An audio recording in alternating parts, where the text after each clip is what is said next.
So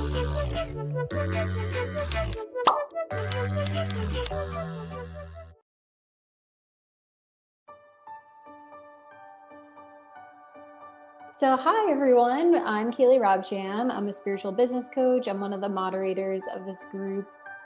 And I also run the program with Jane and Joanne, SA Pro to CEO, which is the business building program for student affairs professionals and higher ed entrepreneurs. And we're doing an interview with Michael Alexander Lemus today of just his journey of business building and really taking life just in general to the next level and overcoming fear and overcoming obstacles.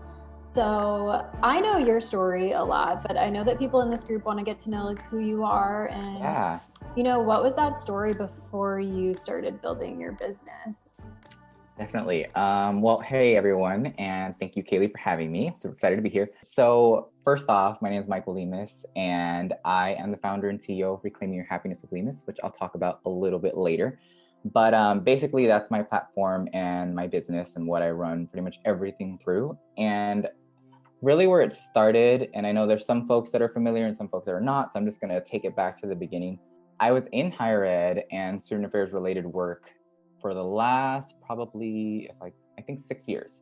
And if you count grad school in the traditional higher ed program, I think it's like 7 or 8 years. So I've been in the world of higher ed for a long time, and I just recently left in October. It's been a couple of months, but I'm still working in higher ed adjacent role, just not in a traditional student affairs environment. So that's been interesting. But I think for me, it started off with my experience in higher ed. In particular, actually, it's more of, and I like to go back to 2018 and 2017 going into 2018. So I was in a professional space that really was not serving my highest good. Like it was a very toxic environment. There was just a lot of things going on that just didn't make me feel good. I was experiencing anxiety. I was experiencing depression. For the first time, I was going through panic attacks in meetings, and I didn't even know that I was experiencing panic attacks. And for those folks that, you know, grew up without having conversations around mental health, sometimes when you experience these things or anxiety attacks, like, you don't know what they are. And it had gotten to the point where I was actually experiencing them in meetings, and I had no idea, just like something's going on. And so I was in that space for probably a little over a year. And I started to feel that way actually probably a couple months in, but I had this idea, and I had been told for so long, and I think a lot of us are told this, that you just got to stick through it so you could prove yourself and that you can prove that you are meant to be in the space. And I ended up in a lot of roles and continue to do so at a very young age. And I think that comes with its perks, but it also comes with a cost. And I think sometimes people are triggered by that, or when you end up in a space very quickly. And it's not like I don't have the skill set for it, but again, some people are triggered by that. And so I found myself at that time really watering myself down, and I didn't want to talk about my accomplishments because I felt like it was going to make people feel a certain type of way. And so I was just like beating myself up while also experiencing mental health challenges. And so it was all around just not a good environment for me. So eventually I started to do more self-exploration. I went to counseling for the first time, so that was really important, and started to work out a lot and just in general try to take over my own life in small but also big ways. And then the bigger thing that really came from it was eventually me just choosing to leave that environment. And so the reason why my platform is actually called Reclaiming Your Happiness with Lemus is because those are the words that I used when I basically said that I was going to leave. And I remember bringing that up, and I was just like, you know, I think that after just thinking about where I'm at in life, in order for me to reclaim my happiness, I not only need to leave this role, but I just need to leave this overall environment. And so that's where that stemmed from, because a lot of people are like, where did that come from? Like, it's catchy. And I'm like, yeah, it also like really comes from my own life. Because you were And me deciding, yeah, absolutely. Like me deciding to reclaim my happiness. And that's kind of where it all stemmed from. And it really started off actually very small as a Facebook page, like one of those fan pages. And really in the beginning, all I wanted from it was to just go ahead and write, because the way that I actually release emotions is through writing. And it's something that I've always liked doing since I was a kid. And so I would just write posts about my experiences with like mental health challenges, but also experiences as far as like watering myself down and all those things and everything that it did to me and how I was also now moving out of that space. So it started off that way. And it just I knew I wanted it to be a community space. So I knew that as I wrote and I posted these things, I knew that there would be others that would also resonate with the message. And I always wanted it to be a space where we can basically be each other's community and support each other through these experiences, because I knew that I got to leave that space, but there were a number of people that, you know, maybe due to financial circumstances or just not knowing how to navigate those conversations, were still in those spaces.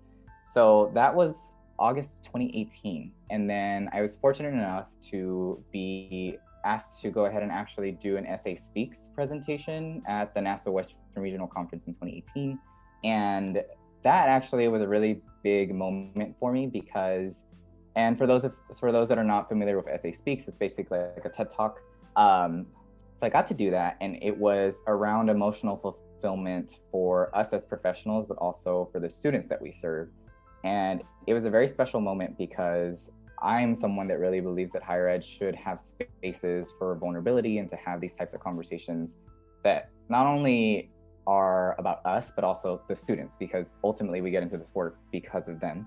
I think some people forget about that, but yeah, I remember when you applied and you were just so nervous to SA Speaks because you're like, I don't know if they'll want me to talk about this so openly to an audience. Yes, and I remember talking to you about that because it's not something that even to this day, I mean, we're in 2020 now, that really actively gets talked about. And so when I submitted it, I was like, you know, we'll see if it's going to get approved. And I was fortunate enough that it did. And I think that moment was very huge for me because it was the first time that I spoke about my struggles and like what I went through in higher ed on like that big of a platform. And I mean, it was a really big like conference, like ballroom type of a setting. And like I just remember the big flashing lights of the cameras. And I'm like, oh my gosh, like this is a huge deal. And I typically don't get nervous actually going to give presentations and speeches because, you know, that's a really big norm for higher ed. But walking up those stairs, I do remember just feeling like I was just gonna throw up. Not because I was nervous about giving a speech, but nervous that I was about to share like really raw, vulnerable like pieces of me. And that speech gave me the chance to go ahead and say, as quote unquote successful as I've been in this field and getting all these awards and being on conference committees, at the end of the day, that's not what actually was feeding my soul and like my soul's purpose. It was really the work that I was doing for students. But I think that I learned a lot about myself in that reflection and that speech because one, I was actually able to talk about the platform that I built for the first time. And that's where people actually found out more about it. Because at that time, I think before the conference was maybe 40, 50 followers. And then I think what was special is like once that conversation, because I got a chance to talk about, you know, the toxic work environments, feeding our souls, like emotional fulfillment for the field, I would say. And what was special is that after it was all said and done, I think there was another day left of the conference. And I had all the way from undergrads to VPs of student affairs come up to me and say things like either they were going through it themselves at the time, or I had this VP come up to me, I think the next day. And it was really, really big deal. He was like, I wish that someone would have been talking about this 20 years ago when I was going through this. But at that time, no one was really talking about it. And so I had to just go through it alone. And that was huge. Because I'm like, wow, you made it all the way up to what so many people aspire to be with there being no space to have these conversations. And that was very alarming. And I think it was very humbling because, you know, here's this VP telling me these things. And that's when I knew, I'm like, okay, this needs to be a bigger thing. There needs to be more of a conversation, and I need to use my platform to really get this story out there, and not just about me, but like really connecting with others in the community. So that became something. And then I worked with you, so that was really the big thing. And I decided to invest in myself by actually getting a coach, which is you. And that honestly, I think changed so much. I went through SA Pro to CEO the first round. So for folks Oh my here, gosh, I forgot you were in the first round. What? Yeah. I want to stop for a second and just talk Yeah. about like how I think there's a lot of new professionals too talking about like Yeah. workplace toxicity. Yes. And I recognize that because I left my job after 10 months in res life. Yes. And but it's even more lonely when you are at the top. And I've coached directors, and I've had also had VPSAs reach out to me and say like, thank you so much, but I can't talk about this publicly. And I know, because the people who are leadership, are at the top, are experiencing very similar things, right? I find that focusing on generations is kind of doing a disservice to the whole field, because because the traits and characteristics of entrepreneurship, it's not generally age defined. It's not, yeah. Unless you feel like you're attached to a retirement plan or something like that. But true. Right? Like the socioeconomic part of it. Yeah. That's powerful though. You're right. It affects everyone. Yeah. And like they like people who feel like they're older, or they've been in student affairs for 25 years. There's a lot of fear there around, I'm leaving this comfortable job, but it is a toxic workplace. And like, how do I just go work at Starbucks, or how do I just go work somewhere, where I need to support myself? So I think those are conversations that are happening, behind closed doors.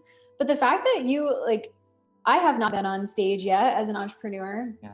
And the fact that you were on stage like right at the beginning of your business, and you left your job, and then you were talking about like emotional and workplace toxicity and what you went through, is just it's a very like courageous thing to do. It's completely vulnerable. And then that's how you really started building your business. And I think so many of us see entrepreneurs and student affairs in this group who are building their businesses just like online via social media, but you like went out there in person first. And I think we need more leaders showing that you can do the in-person and you can have a community online. Yeah. And the community piece is where we do thrive.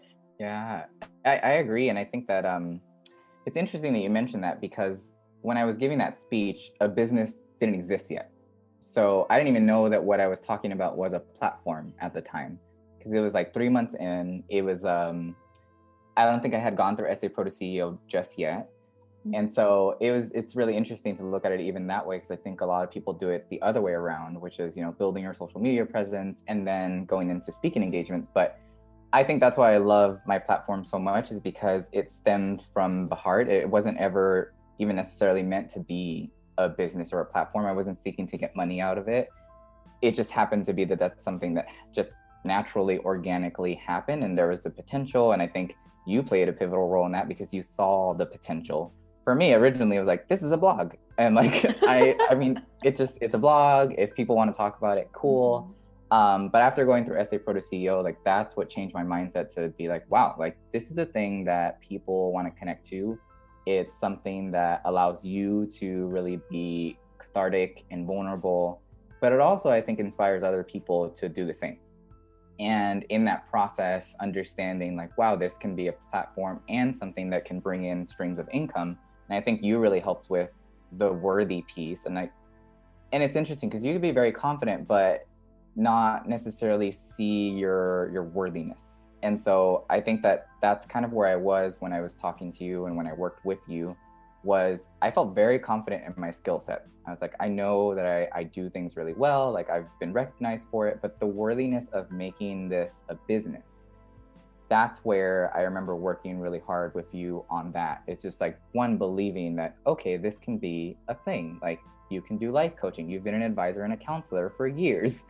Yes. You've been doing this, like you've given presentations for years. And so all of these things, and at the same time, simultaneously going through this really big spiritual awakening. And for folks that follow me and for those that will follow me after this, spirituality is such a huge component of who I am as a person, but how I run my business and my platform.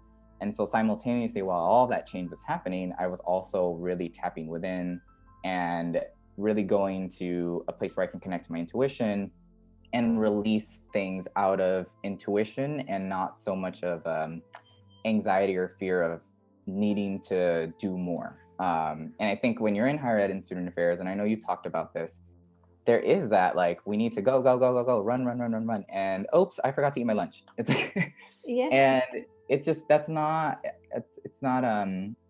to each their own, but I just don't think that that's healthy. It's just not something that allows for much of self-care. And I think that it just continues to spread. And I think that when you're in grad school, you learn all these things, but I wish there were more conversations around what we're talking about here, which is when you get into your first professional role, for example, you don't need to follow the status quo in the sense that, like, you're not going to have time to eat your lunch, or you're not going to take your breaks, because at the end of the day, if you're not doing that, you're not performing at 100% for your students anyways.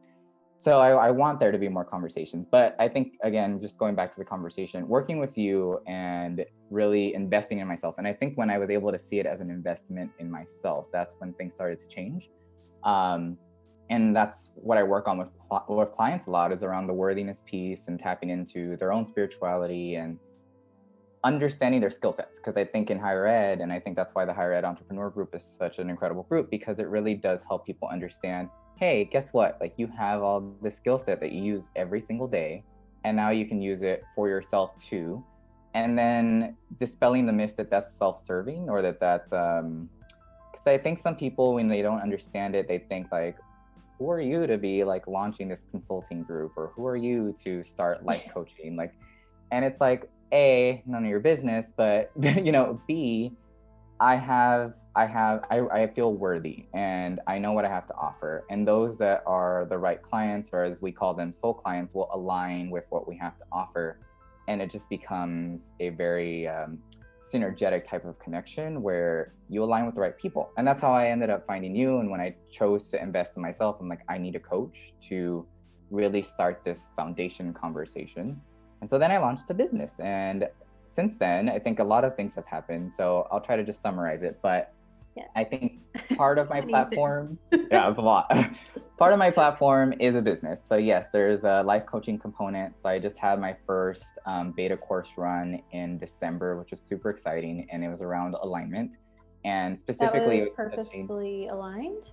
So that's the Facebook group, yeah. Okay. But the actual course itself was called Align Yourself. And it was a 3-week course. It was my first like beta course run, just to see like how I would run future programs. And it was so special because it was 19 people from all sorts of backgrounds, including there was like an undergraduate student, some grad students, some new professionals, people in like not even in higher ed, that had nothing to do with higher ed. And it was really cool because it got back to the humanistic level and the spirituality level of people were seeking to align spiritually, mentally, physically. And a lot of them had found me through social media and just felt a vibe that they're like, I need to do this. And so that was special. So I do life coaching. I do take on one-on-one clients.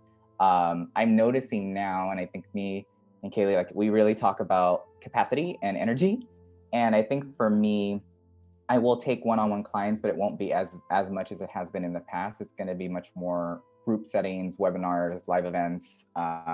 I'm really big on cultivating community. Like, that's always been a huge thing for me. And so I love the cohort style. I love that type of stuff. So that's part of it. But then the other stuff that doesn't really necessarily bring money is Scholars of Color. That's a very huge platform now, where I purposely showcase scholars of color, and I redefined the word scholar.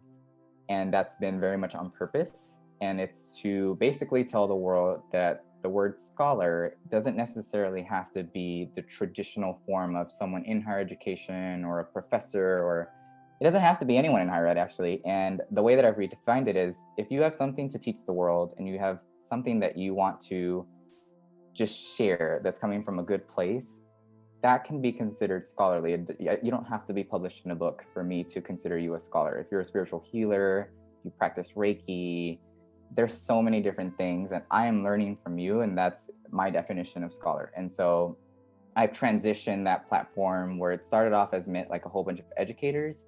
It's now a mix of people, and that's been really huge because there's just been so many incredible people that have been on that. But yeah, I think that there's just been a lot there. I think it's grown exponentially, and now I'm getting asked to do these things. And I'm still at a place where it's kind of surreal, to be honest, where And I wonder if you feel like this too, when you just get asked to just talk about your life and people are just intrigued about your life and your business and just who you are as an individual. And you're like, I'm being invited into these spaces to literally just like talk about my life. And it's just really interesting because I'm just being myself. I'm not living a life where my value is determined by positions or who I necessarily know or all those things. It's not about networking like it used to be. It's very much like I want to meet you on an individual human. I want to know your soul. That's really what it is. And so I don't ask people about their positions anymore. I say like, who are you as a person? Like, what do you like to do? What are your passions? And that's how I actually work with clients. Sure, we'll talk about their environment, what they're doing for work and stuff like that. If they want that to be a topic of conversation, but it's very much like at the end of the day, what is your soul's purpose? And if you were to choose to live your soul's purpose, what would that look like? And that's what I want to do in higher education is, although I'm not directly in it right now, I want to have those conversations about what's your soul's purpose. I don't remember having those conversations in college. People weren't asking me that. In grad school, I wasn't asked that. And then when I got into the professional world, I think some people, in fact, see it as a weakness to start going into like this like emotional like type of well, I need to take care of myself. And that's very unfortunate. And I think that that's toxic within itself. Mm-hmm. So it's just kind of, I'm looking at higher ed just very differently. And I'm starting to connect with more people, especially in this space, that also see it in a similar light. So it's been really cool. I think I'm just in a space where I'm really recognizing who I am and being very unapologetic in the sense that you get what you see now is like what you would see in a meeting, what you would see in a presentation. I'm very much the same person, and I don't really code switch that much because I think that I just want to be myself so that people really get that transparent version of myself, so I don't have to lie or do any of that stuff or pretend. So yeah, I think I'm in a good position in that way. Yeah, thank you so much for sharing that. I feel like code switching is huge, and the other where you talk about, the emotional piece where student affairs professionals don't feel comfortable too diving into with their coworkers about like, here's like, we'll talk about self-care, but let's stay at the surface level so that we feel like comfortable and safe. But doing the work means really diving into, our own support and who's supporting us, whether it's mental health therapy, but destigmatizing that in the workplace and being able to talk about that. And I think now so many spaces are being held outside of student affairs and higher ed.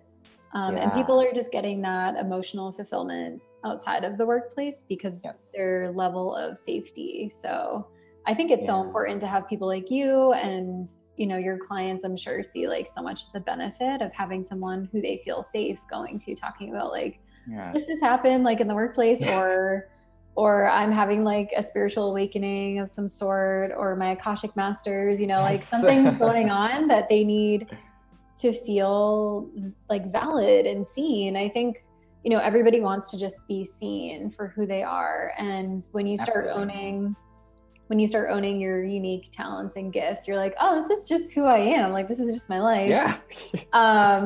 And people get so intrigued by that. I think and the fact that it could be that simple. Yeah, it can be really simple. And I think there's like, I know that people feel kind of like fake, or am I pretending this life? Like, it's almost like pinch me. Is this real? Oh, yes. Yeah. And I think you mentioned the self-care piece is that we push so hard to self-care or have conversations of self-care for students. Like, I can't even count how many times I told a student, like, what are your self-care practices? And as you're navigating like your workload and all these things, and then I was not partaking in my own self-care. And it just becomes like this norm of preach to the students. And then how are we doing it for ourselves? Especially if, you spend, and I mentioned this in the speech at NASPA, I'm like, if you spend 40 plus hours somewhere, you don't have the space to have these conversations, and you don't have this, or you're just like feeling like crap all the time. It's not good because you carry all of that with you. I know some people have the ability to just completely disconnect, but I'm an empath, and so I feel things very strongly. And I feel energy very strongly. And so it's not something that I could just be like, okay, it's 5, it's done. And so I feel like that, part of it, yes, is, as we work with clients, them feeling safe to have these conversations with us. But I think it's also a bigger conversation around the structure, because yes, they can make progress and learn how to reclaim their power, for example, and tap deeper within spirituality. And that's really great. But if the field is to be sustained, it's changes within the field, because then what ends up happening is that people leave the field and then they find that emotional fulfillment somewhere else. And so I've always been someone that talks about the retention of folks in higher ed and student affairs, because I mean, like many people probably in this space, like I gave my life to the field. Like I did everything. I did all the traditional things and got involved in all the things. And I loved it. I loved every second of it. But I think what it was is that, again, I wasn't asking myself in those 6-7 years, but like, what is your soul's purpose? Like, what is that? And I think just, can you imagine? And I'm a dreamer when it comes to these things, but can you imagine if that was just the norm from like even college, when you're going through so much self-exploration, to have those conversations? Like, that's what I envision. I envision spiritual spaces in higher ed. And I think, just to backtrack a little bit, spirituality, I think sometimes scares people because they think religion, and I think religion can be included within spirituality, and I think it could also not be included in spirituality, depending on who you are as an individual. I think it could all be very much self-defined, and it's so beautiful when people can come from all different types of backgrounds and have the conversation of whether you're religious or you're just practicing like Reiki or crystal energy, to still have the same conversation of what is my soul's purpose and how can we feed each other's souls, like that. And it doesn't have to even necessarily be a specific practice. It could just be like, what do you do within yourself? And then how does that become a reality with other people? So I don't know. I'm just like a really big, like, what would it look like if, we could have these conversations? And I think it'll take more conversations like this. And that's why I'm really glad that platforms like this exist and that it's growing so fast, because I think we're bringing more of those conversations to maybe some folks that have never had these conversations. And I think that just makes me really excited. Yeah, it makes me excited too.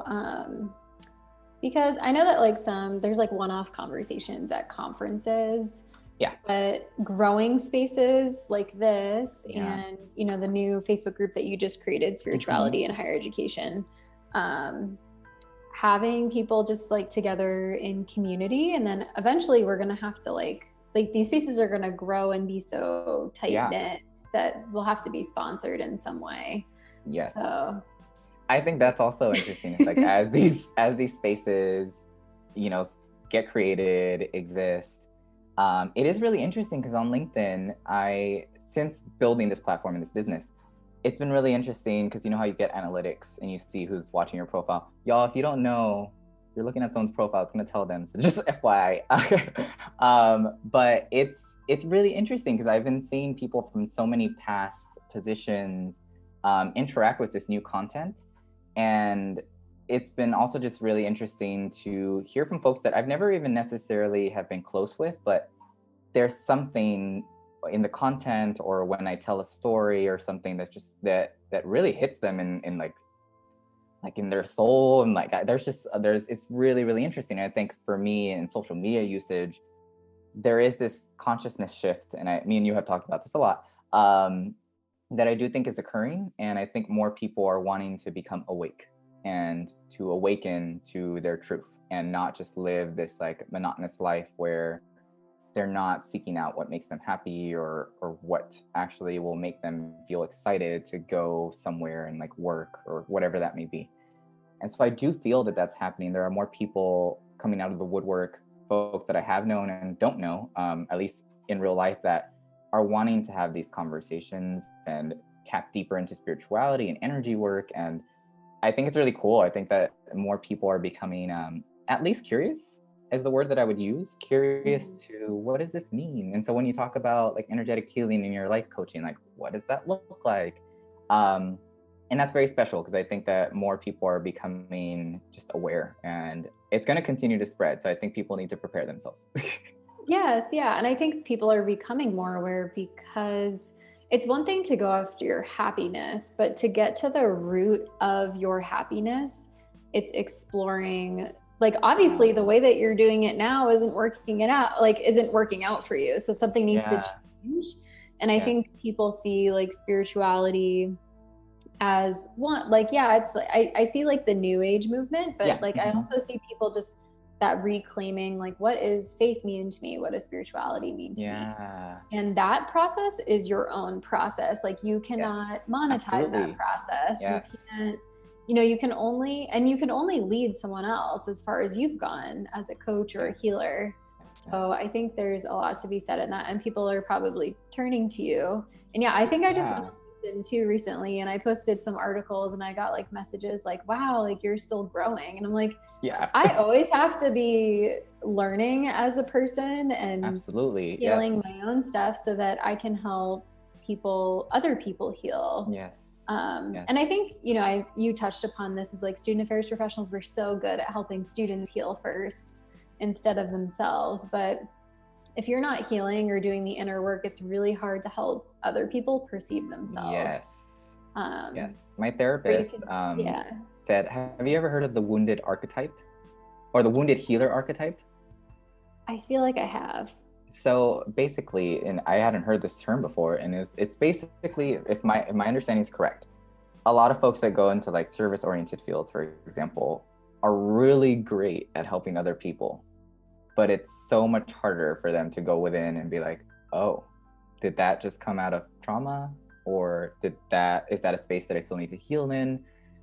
And like people tend to be really great at helping other people, and so more and more people come to them, but at what point are they giving themselves the time to fully heal themselves? And I think that whether you're a healer or a therapist or a coach, you can still be dealing with your own stuff and still be really successful at helping other people. I think the big piece there is that in order to expand your business and your platform and just who you are as a person, you should still be doing the work. And so me and you have talked about shadow work, and you have to go within and really like deal with your own inner demons and your own like trauma and heal through that process and like be present, and in order to like fully expand. I think you can still do a wonderful job even if you're not necessarily dealing with everything, but I think that you can do so much more if you're able to go ahead and process through your own things. And that hit me hard because I was like, wow, how many folks in like student affairs or higher ed would identify with the wounded healer archetype? And how many people go into it with the mindset of I want to save you. And I recently learned that like the saving thing is very ego based, and that hit me hard because it's like, when you say you want to like save or fix something, is that really, I mean, yes, you want to help someone, but what in within your ego is allowing you to feel like you're going to be their savior? I was like, oh. Yes. And, I was in a relationship with like someone who dealt with addiction problems, and I felt like Yeah. I was helping them. And I think, although it's not addiction, it's very different. Like, there is that, like, oh, I have to like help this person like, at what point do you stop helping them, that like you're deteriorating as a human being? Yeah. And yeah, That's why I view coaching, the way that I view coaching, the way that I practice coaching or like advising is very much like, I'm going to give you insight and I'm going to give you, wisdom, or quote unquote wisdom, if you find it to be something that's insightful in that way. But my goal is not to go ahead and tell the person exactly what to do. My goal is to empower them to figure it out on their own while still equipping them with the skills, or helping them with the mindset shift or things like that. But it's not at all to be like, I'm going to save you and I'm going to tell you exactly what to do, because that's not helping anyone. And what I want is for them to go ahead and tap in and be like, wait, I have a soul. My soul has a purpose. I need to go deep within that and see what that is. And then, Michael, you're going to help me with the mindset shift. You're going to help me with the skills and how to live out my truth in the way that, and not in the way that I've done it, but more along the lines of processing through that skill set and then determining their own game plan. And I think that that's where I can help with that. But it's not ever a space where I'm going to tell someone, here's the exact formula this is what you need to follow and you're going to do just fine. And it's like, that's not how life works. Yeah, I see a lot of like coaches or people just like, here's the exact formula and like what to do. And I'm like, oh no, that's like so problematic. I think the way that you describe your coaching with giving people some resources and then being there for support and being a really great coach and being able to detach. There are a lot of coaches or healers out there that like practice codependency in their businesses. And I think that can kind of like, you know, that can be problematic in itself. So I know some people like have questions about like getting coaching certified. So can you just describe where you have learned to be a good coach or healer? Yeah, I think for me, it stemmed a lot from my own higher ed experience. And I think that tends to happen for a lot of people in this space. So I was an advisor and a counselor for students and very much practiced a holistic advising approach. So I think, and you know, when you talk about academic advising, people practice advising different ways, right? For me, it was very much like, I want to practice holistic advising in the sense that, yes, I'm going to talk to you about your academic requirements, but I also want to know who you are as an individual. What are your goals? Like, how do we align all of this together and not me just meet with you for 5 minutes and tell you that these are the 3 classes you need to take and then you'll be done. While also recognizing, and I think something that you very much know about my platform in business is that it's very based in social justice. And so really understanding that if I have a first gen student, for example, that has never had conversations around going to counseling, to be very empathetic with that and like help them through that process. Or if someone's like, I, you know, don't come from money and I don't know how to navigate this space, and now I'm being told to do A, B, and C, it's like really doing that holistic work. And it takes more work. It really does. And some people are not willing to do that. And it does take more bandwidth, but I think that you can form such a special relationship with someone in that way. So I think there's that professional experience, but also investing in myself by getting a coach. So working with you, I think was a huge, huge win. I think going through the SA Pro to CEO program, like learning the logistics out of it. But since then, I've also been working with different forms of like healers and like getting certified in different things. So I just got certified with Reiki, level 1, which was super exciting. Yay. Yeah. And then working on Akashic Records and being certified with that. But taking professional development courses, like definitely like different certifications, like I go to events where I meet with other people like this. And it feeds my soul because I'm just like, wow, like I'm inspired. I want to do stuff with this platform, but also I'm meeting with other professionals that have been doing this work for a long time. And I think everyone has done a wonderful job, including yourself, about talking about the things that they wish they would have known in the beginning, and the fact that people make mistakes and that's okay and it's normal.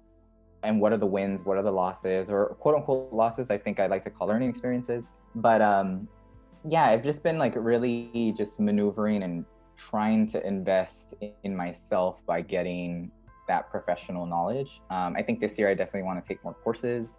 And I'm trying to also look more into like just business mindset courses, and to learn more of that terminology, because that's not necessarily my background, but I think that there could be a lot of value in that. So yeah, it's just a lot of professional development courses, meeting with other people, collabing. I think it's been really cool. And I think once I finally was like, hey, you deserve to do this, that's when I had the change. Because me and you have talked about money mindset. I used to live in a space, and I did some healing work with you around that. Like I used to live with, I need to hoard this money in case an emergency happens.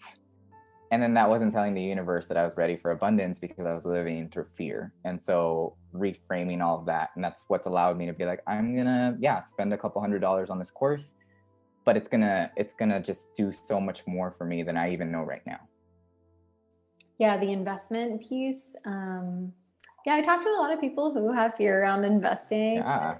Also, a lot of people who have fear around investing while they also have debt, and like, oh, how am I worthy of investing while I still have student loans, or if I have credit card debt? Like there's a lot of guilt there. And I think people have a hard time connecting with their future self, with their long-term vision of like, oh, if I allowed myself to do this right now and invest in something that I really want to do and like put myself first, then actually paying off the credit card debt or paying off the student loans would be a lot easier.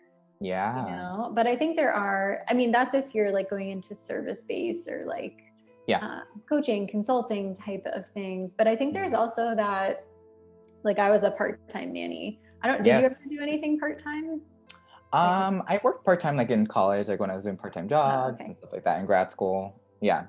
But even, you know, working part-time outside if people can, because I think I read there's like there's your job, there's your career, and then there's your vocation of like your vocation is like that where your purpose and passion and career meet. And then your career is just like your career.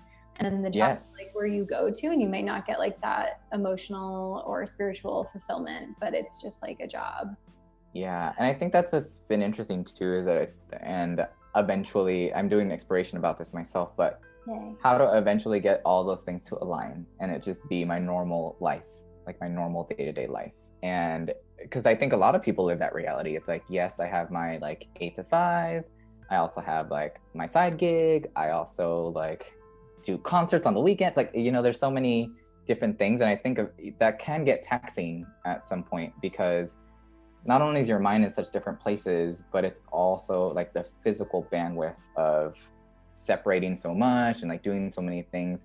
You know, I'm fortunate that yes, I have a full-time job, I have my business and platform, but they're all very related. And so even my full-time job, like I still am doing very much like, I'm still in the higher ed realm, I'm still in education, I'm still in advocacy spaces, like that still exists. And so I'm fortunate that everything's still building upon each other. But I think, you know, even 5 years down the line, of what my life will look like I would like it to be all in one, and I don't feel like I have to separate all these things, and it just be a natural flow, being like, cool, today I'm gonna wake up and have this call, then I'm gonna go on a hike, I'm gonna go to a coffee shop to like work on my budget, like just very much that type of a setting. And so it's interesting because I think when you also find success in corporate or climbing up the ladder in other spaces, you know, that's also something that I'm like, okay, you're also being very successful in this end. So what's that going to mean in the future? And I think I'm still figuring that out for myself. And I also think that it's okay. I think we need to be graceful to ourselves in figuring out that process. And something that I've dealt with is just trying to slow down. Like that's something that for me has been very difficult. And I try my best to be transparent about that, because we're just so used to going and going and going and going. And so it was really hard for me to even be like, just lay here for 2 hours.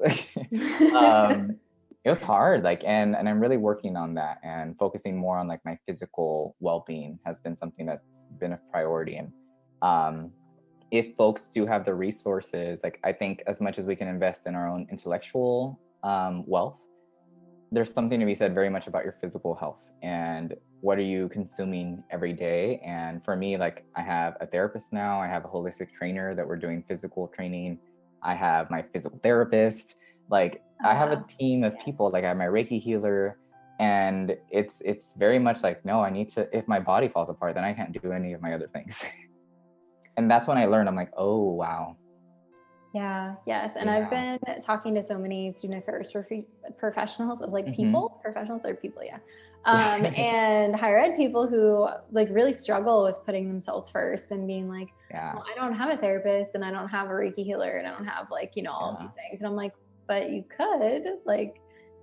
And so like actually taking the first step to exploring that, I know there's like fear there too. So what would, I guess like what advice would you give to someone who like wants to go out and be supported for the very first time, like in any? I think it begins with worthiness. I think that a lot of what I work on with my clients, and the last course that I ran on alignment, we actually didn't start talking about alignment until midway through. And I did that very much on purpose, because I'm just like, you all need to believe that you're worthy of alignment first. Oh. And so so the first like 2 activities were very much around like empathy and worthiness. And I had them not only write down statements that were affirming, but also then record themselves saying it and then listen to themselves saying it, so that they really embody themselves actually being like, one of the activities was like a skill set, so something that they're good at, and then tying it to something that they feel worthy. So if someone said, I am really good at, let's say, like communicating with other people. And then adding, and I am worthy of other people communicating effectively with me. So like really adding in the worthy piece of, if you're giving something to someone, then you should also feel worthy enough to receive that back. And so we really did the reframing of the mindset stuff of like, let's do that first before we even start to talk about alignment. Because if we start with alignment, but you don't even feel like you're actually deserving of that, like it's not going to work. And like one of the things was also like a detox of like environment, like including social media and like running an activity about that, because you need to cleanse your space before you start to bring in more abundance. And it's all stuff that I worked on too. And so it's very much like you need to change things. So I think when we talk about investing in yourself, people need to feel worthy first. And that's hard. That's hard. I think a lot of people struggle with that. I know I struggled with it. But I think it's what you can do on a day-to-day basis. So I think gratitude activities are huge. Start to think about what it is in your daily life, like whether it be the fact that you can move, the fact that you can breathe, like you look at plants that you see on your walk to work, like whatever that may be, like start there, start little, and then you start to build up that like, oh yeah, like I am grateful that I have like, or for example, like you have the education, like we had the privilege of going to higher ed, like college to grad school and all these things. Like start to think about those skill sets and then tie it to worthiness, because that's really what changed for me. Is like I was like, okay, I know I have all these things that I can do, I know I'm good at these things, but am I worthy of then investing in myself? I'm like, I invest so much in other people, and can I do that for myself? So the littlest things, and I would say if you have the resources, investing in a coach I think is really critical, because we have so many thoughts that run through our head, and it's nice to back ideas on someone else and then for them to also see it from a zoomed out perspective. And folks, like we do this for students all the time, so why not do it for ourselves? Like it's like exactly. And one of the most powerful things that we can do, and they show this in like psychology research, is like being a mirror for someone else is one of the most powerful things that we can do for another person. So that listening skill is so key, because that's where people grow. That's the nutrients that people need to fill their souls. So I'm glad you talked about like looking for or not looking for it, but like almost like receiving your soul's purpose. And I like that. Yeah, you can receive more of your soul's purpose when you are in community with people who have, and like you said, it doesn't have to be the same exact thing. You don't even have to have a similar mindset. It's that energy of just wanting to understand yourself more on a soul level. And find community. I will say that I think the Hired Entrepreneur group has been a really big community. I found other people that are very much like in tune with spirituality, and like even at advanced levels beyond like what I currently do or understand. I think that's wonderful because I get to learn new things consistently. But I had to go through major shifts, and I am very transparent with my clients. I'm like, look, if you're really trying to do and invest in yourself, in your spiritual awakening, this is not at all easy work. You're gonna go through some major shifts. There are gonna be people that are not gonna understand the process, and in fact are gonna be like, I don't like what you're doing. And then you have to make hard decisions of like, do I water myself down and continue to be in these negative spaces where people don't want to see me grow, or do I have to make the decision and be like, hey, I need to exit this? And it doesn't even necessarily need to be a permanent exit. I think people ebb and flow and come in and out of your life, right? But it's making those hard choices of, hey, like this group doesn't make me feel good anymore, or I've been doing this for years and it just doesn't fit well with where I'm going anymore.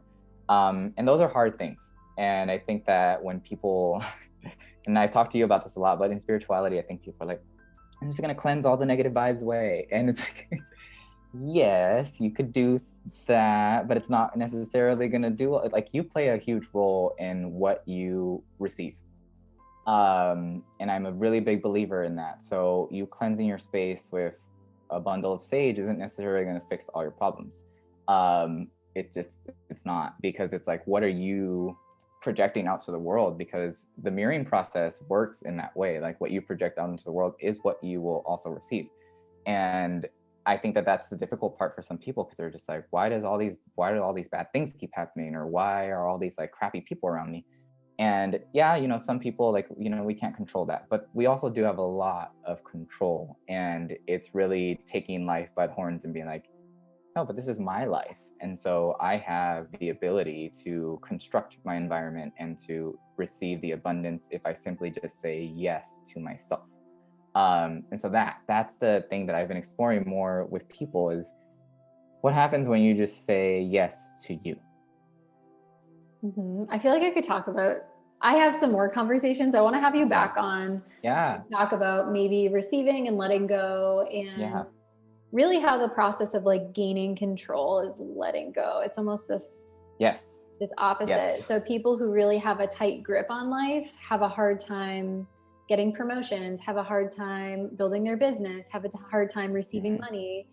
And then I notice when people let go in any situation, when they apply for that job, when they do whatever they're doing and they detach from that outcome, and they don't worry about it and they don't have anxiety around it, that is when they really like skyrocket. And that's where I see people like you started detaching from the outcome. You're like, Kaylee, how do I detach? I know, it's so hard.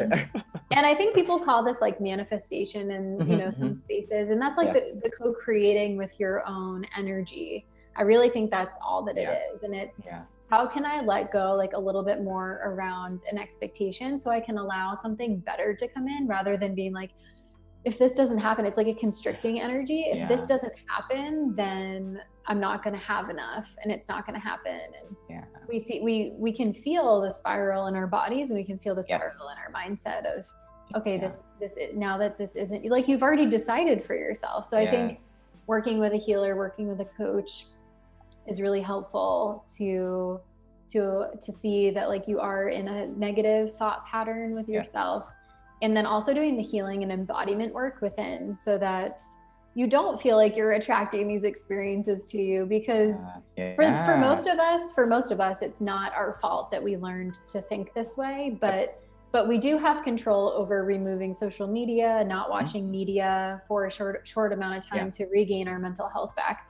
And I hear people saying, oh, it's such a privilege, you don't have to watch bad things. You don't have to watch bad things going on in the world, but at the same time, if I'm not in my power as a human being, what impact and change can I actually make? Like, yes, I can use my platforms for activism, but I'm not going to have enough energy to actually keep the sustainability going. Sustainability of my energy, sustainability of the whole world. So we need more people who are awakening to themselves to then become an activist and look at like, what is the truth? Where is our government or world like completely distracting us? Because it's like, I see people are like, oh, like, are you keeping up with like the impeachment process? I'm like, no, because it's a huge distraction. But that's another conversation. But I think there's so much that we could keep talking about. And I also realized that we didn't talk about like, how you're building your business with your mom. I can quickly touch on that. Cool. So that's been super, super special. So because of this platform, right, like it's very much like focused on reclaiming happiness. And so my mom has a disability that she actually developed in, I think it was summer into fall of 2017. And it's called complex regional pain syndrome, and for short CPRS. And it's a very interesting disability / like disease, if you want to call it, because most doctors don't even know what it actually is. And when they actually find out what it is, it's usually like way later. It's not like right at the beginning, and it's very hard to diagnose. And so essentially what it is, from my understanding, is that your nervous system basically just like goes into shock, or kind of just like starts to shut down. And it causes like severe forms of inflammation in usually like the limbs area. And for her, it's been her feet and her legs. And so it's also caused her to now be in a wheelchair, and she's still pretty young. Like she's in her late 40s, and it's been very debilitating. And so for me, it's really difficult to see someone that worked so hard every day of her life to then not be able to do the majority of the things that she used to do. And so I think about a year into her having this, I had a conversation with her. I'm just like, what do you feel like you could still do that makes you happy? Like, is there something that you've always wanted to do? Because I know you can't work full time anymore, but is there something? And she's always been very crafty and like artsy, and she used to help me with like those things when I was a kid. I'm not crafty, so she said, she's like, I'd really like to make like jewelry and like craft type of stuff, but with a very spiritual focus, because I got my spirituality from her. And she's like, I want people to feel good when they receive the things that I make for them, and I want to make like custom made things. And I was like, well, why don't you? I'm like, if this is what's going to bring you happiness, especially in this state, and if it distracts you from the pain, and it's so much more than selling a product, it goes beyond that, because every single thing that she makes, every product, and thank you, because I know that you've invested in some of them yourself, is very special because they're custom made, they're made with love, and they all have, down to like each bead, has a very symbolic meaning. And so what she doesn't use anything like, as far as like, she's very picky about the product. She'll be like, no, that one's like, that's not good. Like, so she really, really like gives it all. And so for me, it's been very special because that's been another aspect of the business. And of course, like the funds are hers, like she makes that, but it's been very special to host it on my platform and it be a part of the business, because spirituality is such a big role and plays a big role in my life. And the fact that I get to share that with my mom has been super cool. And she's not on social media, so like I show her all the things that people post about them, and like I'm like, wow, like your stuff has gone all the way to like Florida and New York and Chicago and like California, like so many different states. And it's cool because now that we have social media, people can share that out. And I can tell that it makes her feel so much better, and it distracts her from like her day-to-day like pains. Because the way that CPRS is defined, like on a pain scale, it's as bad. Like if you have severe CPRS, it's on the pain scale. I saw this image, it's worse than childbirth. Like it's that level of pain. So I don't wish that upon anyone. And so, and it's consistent pain. It's not something that you just like feel it once a week. It's consistent. And so this allows her to just be in her mind and not focus on that, while also allowing, because people have gotten curious and they're like, oh, I like the look of it, but what does it mean? And it's like, oh, I'm going through like anxiety, or I want like more love in my life, and like, what's the crystal? And so implementing all those things. And so it's been special because it's boomed, and I think we're now at the point where we're going to start making spiritual kits. So that's exciting. She wants to make, let me know. Yeah, she wants to make spiritual baths, because these are things that she actually grew up with because of my great grandmother. And so it's very much like a family line thing, and she wants to start growing things in our garden, like herbs, things she can start to implement. So I'm very excited about that, because I think there's more to come upon that. But I think the power of just relationship building and helping someone else to see their worthiness, I think that's really been the biggest thing for me. It's like, she feels like she is producing something that is worth to other people, which also allows her to feel like, I have a skill set too, and now I get to share it with the world. And it's just been very, very endearing. And so, yeah, there's more to come with that.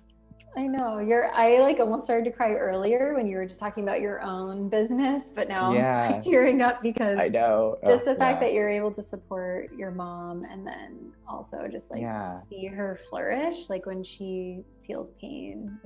It's like that duality of life, but at the same time, like, wow. Yeah, it's been very precious, special, and it is, and I get to share that with someone that I really care about. So I think it's very special. So I look forward to the other things that she wants to make, because I think there's a lot to come.